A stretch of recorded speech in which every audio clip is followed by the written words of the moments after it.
Hello and welcome people to a new Let's Play of what you see on the screen here, which is the Berserk... I was about to say Stan, and now you cut me off and there's a cutscene.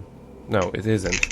It's gonna be a cutscene and we're not gonna be talking over the cutscene because they are absolutely majestic. I am gonna be doing a New Game Plus. I sadly don't have anything unlocked yet.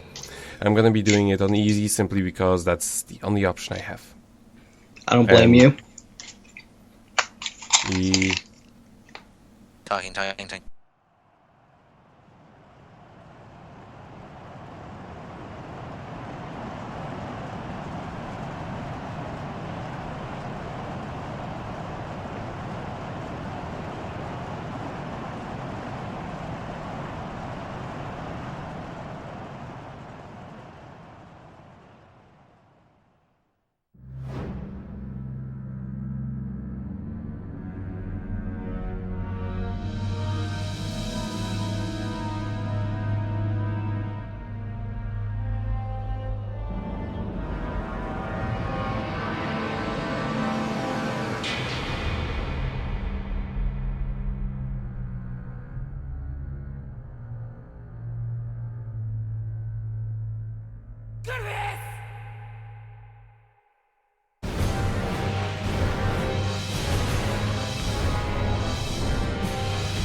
おいキャスか串刺しにしたって食えねえ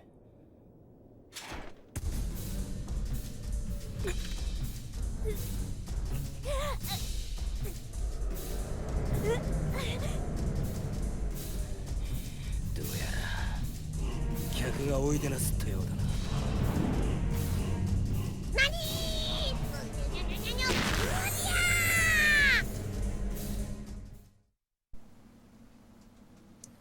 And so, welcome to the tutorial level. It's gonna be the rest of this episode. So, nothing much of much importance is gonna happen outside of Puck leading us through a rather interesting tutorial. It teaches you basically everything you need to know. And so, Ryan, since you are the best versed person in the Berserk universe, why don't you enlighten us on the backstory of Before he does that, why were they calling him Gatsu? Gatsu is the his Japanese way name. It's like the katakana to say it. But Guts is such a better name. Yeah, and I think the Dreamcast version, like the actual official Dreamcast version, called him Gatsu as well. That's Yes. dumb. Well, to be fair, the Dreamcast version came out before the anime got adapted. Yeah, that's true. Still dumb. But Well, the Dreamcast game is kind of dumb. But sure, the premise of Berserk is that you're Guts, and what Guts is trying to do, I think at this point in the story, I believe this takes place around volumes 20 or so. I think it was like 13, 17. 13s. Okay, so that's like after the big point in the eclipse. So if that's the case, and this is right after where the anime left off, basically what happened, Guts here, at this point in the story, he's trying to hunt down members of a demon group called the God Hand, because, well, one, he's trying to get revenge on what a friend of his, Griffith, did, and the beginning of the story starts off with a bit of an epilogue, and later on it goes into what is considered the golden age of the story, which is essentially how Guts got his start working as a mercenary and working with Griffith, and more, and like his life as like a member of the mercenary group called the Band of the Hawk. So starting off, it starts off as your typical dark fantasy medieval story, but at this point in the story is where it starts throwing in more of its fantasy elements. Like you see Puck here as a fairy, the demons. You saw the little thing on Guts' neck bleeding up to let him know that there's a demon nearby. It's more or less his spidey sense. I guess you could say that. Which causes him to lose blood out of his neck, which is very inconvenient. Right, so I guess you could say Guts is the Spider-Man in this game, which I guess makes Griffith the Venom, maybe. Or the Hobgoblin. I don't think Spider-Man and Venom ever fucked, so I don't think that works. That's the they were general one in a way. Yeah. So And that's to anyone essentially who wondered, just one more thing. To anyone wondering why I am so overpowered, all of the perks I got in the earlier playthrough have carried through. I wish I could set the difficulty to higher, but I can't, and I don't really wish to re-get everything, because what I would have to do is off-screen grind a lot. Right. So you're playing on New Game Plus then, or is this just a second playthrough? It's basically the second playthrough. Like, I just basically second playthrough and New Game Plus is, well, I just continued from the finished game save data. So New Game Plus, got it. Yes. Cool. But thankfully, none of the powers other than my upgrades have carried through. I was afraid there were gonna be more spoilers outside of the pink fairy lady, which, if you don't know who she is, it isn't too much of a spoiler. But Spoiler alert: Guts gets a bazooka. Dude, that that'd be he awesome. already. It's a little cannon, yeah. That he already had in the Dreamcast game, even. Which was sad because you almost never got to use it. Yeah. Also, since you more or less covered what the Berserk is, and I will put a warning at the beginning of the video to watch the anime at the very least before you begin watching this video, since it basically spoils the best twist ever. Right. Also watch the outtakes. The outtakes are beautiful. I haven't watched the outtakes. You you need need to to. do that now. They're funny. Right And the now, outtakes of the stop movie this are really video. funny too. Stop this recording. We'll watch the outtakes maybe later. But I yeah, will just do that on my own. But in any case, compared to the Dreamcast games, this is so much improved. The Dreamcast game had a lot of problems in that regard, that you were a man with a gigantic sword, but you actually never got to use the sword because they had the ingenious idea to put you in very tight corridors at all times and implement a weapon balancing mechanic sheesh. with this sword. So Terrible. what you in the end had to resort to was punching in a game about a man with a gigantic sword. Not to mention, like you see here, the enemies take practically nothing to kill, which is very cool, because that's how you chain. That's how you chain anything. It doesn't chain in hits; it chains in kills. What was the problem in the Dreamcast game was that everything took fucking forever to kill, which was incredibly annoying. And also, it was very arcadish Speaking in of that you had to credits and continues. Yeah. I've only played a little bit of this game. I bought the Japanese version off of, I think, PlayAsia or eBay or something, and I know this is kind of weird for me to say this, but my one issue is that you can't friggin' jump. I like jumping in my games. Oh my god, Ryan, It's just play PSO2 already and you can jump for as long as you want. I like jumping. It's fun. It's not really necessary, to be honest, and to be fair, you don't even have a button to do that. Yeah, it's not really needed here. But yeah, here they teach you about the counters and reversals. They're very important because you very often get to take advantage of that with enemies that aren't quite as mellow as those.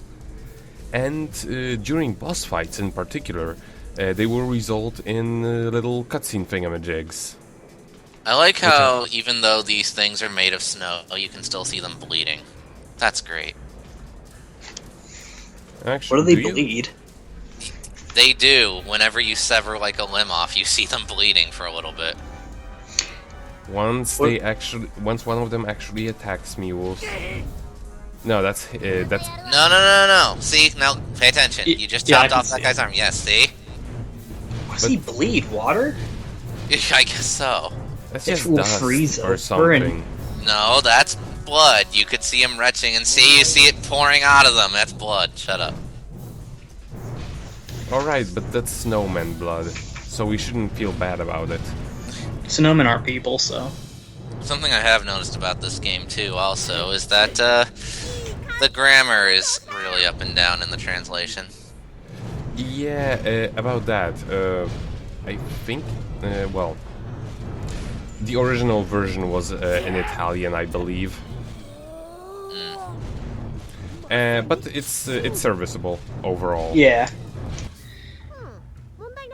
Yeah, it's not perfect, but you can definitely get the general idea of what everyone's trying to say.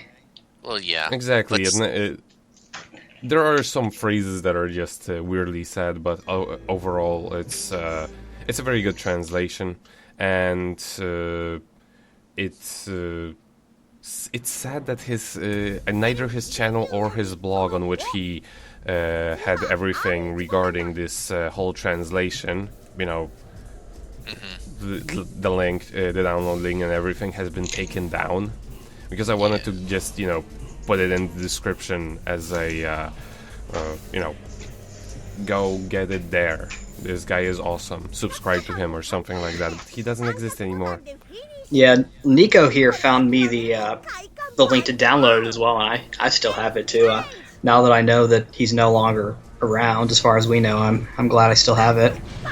Well, no, actually, at the time I got it for you, he already wasn't around. So what I found was some other source. Is his email still active? Like, does he still answer emails? I don't know what his email was to begin with. And here is another, quite an interesting mechanic. You hold the R1, I believe, and you basically get locked on a straight path. But it also alters your what your moves are. You at the very beginning you only have like square square triangle combo, or just square square. But as you go on, you can unlock more of them, and they get triggered by pulling one of the directions at the time you pull off an attack. Like you've seen me doing like a jump strike, or him basically doing one of those Olympic thingamajigs with jumping over his sword. Overall, you just get through it by rolling it around and pressing square like a maniac. Simply because it's not quite as it's not optimal. It's not very optimally assigned, so to say. It's not like if you played Final Fantasy Type 0, for example, and you have a lot of those moves that are press square and up, press square and right, press square and left, and it's gonna be a different move. Now, in this case, it's gonna be up, down, left, right, shoot, shoot, shoot. The problem is it's up, down, left, right, shoot, shoot, shoot, depending on his perspective.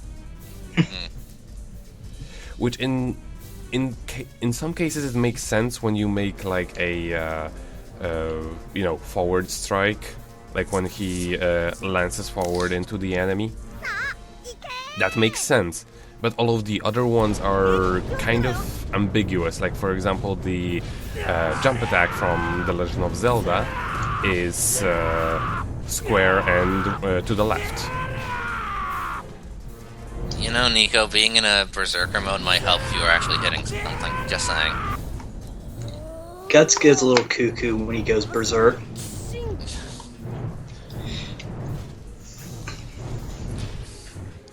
So what do you guys think is heavier, the Buster Sword or the Dragon Slayer?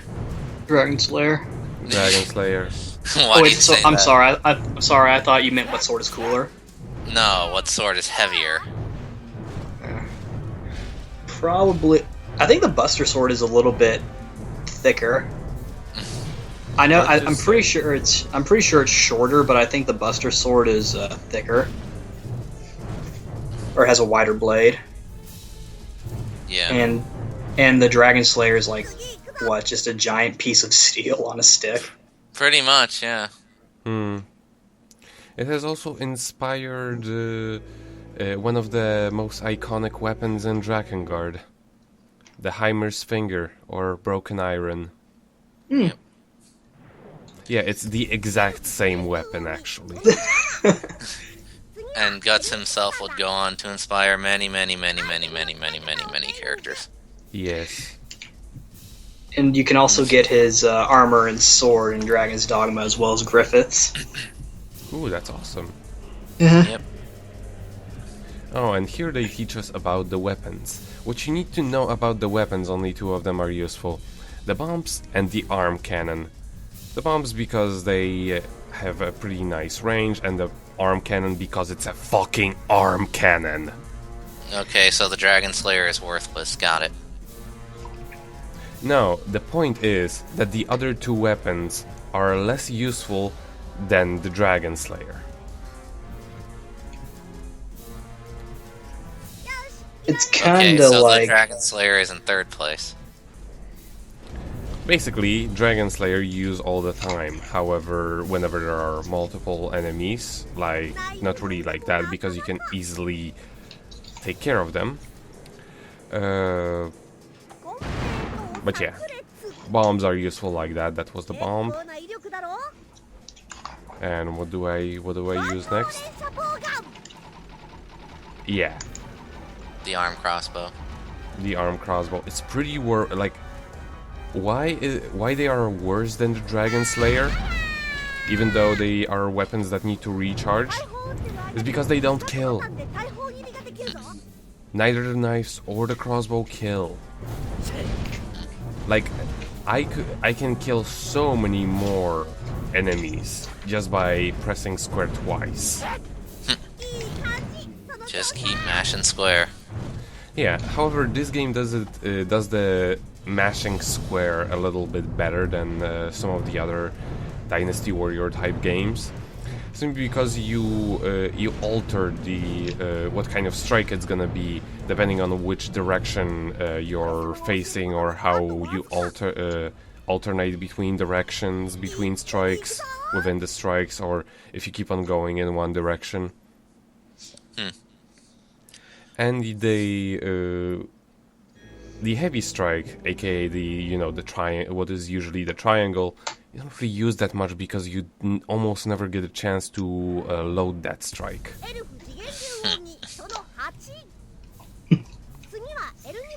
Simply because there is way too many things. Even on easy, where the enemies are kind of mellow, they rarely ever give you enough time to load the spin attack. But yeah, here they teach you about the companions. You see there are 4 of them. So, however, now we only have Puck. And Puck is your best companion, simply because he heals. And makes you go on drugs. That sounds like something Puck would do. Yeah. And also what's worth noting, the animation actually changes depending on their level. Because I already have Puck on level 2, this animation was different than what you would start off the game with. So, quick question, why is Puck naked? He's a Because fairy. he's an elf. No, he's not an elf. He's a No, he fairy is an elf. elf. No, he's Yeah. not. He calls himself an elf. Well, he's fucking wrong now, isn't he? What I like about Puck is that He's naked. in the manga, well, yes, he is naked. I mean, granted, I feel like that's a plus for any character like him, but what I like about Puck, you can kind of see it in the game, or you saw it in the cutscene. Like, he makes little funny faces, and I like it. Yeah, funny faces are always good.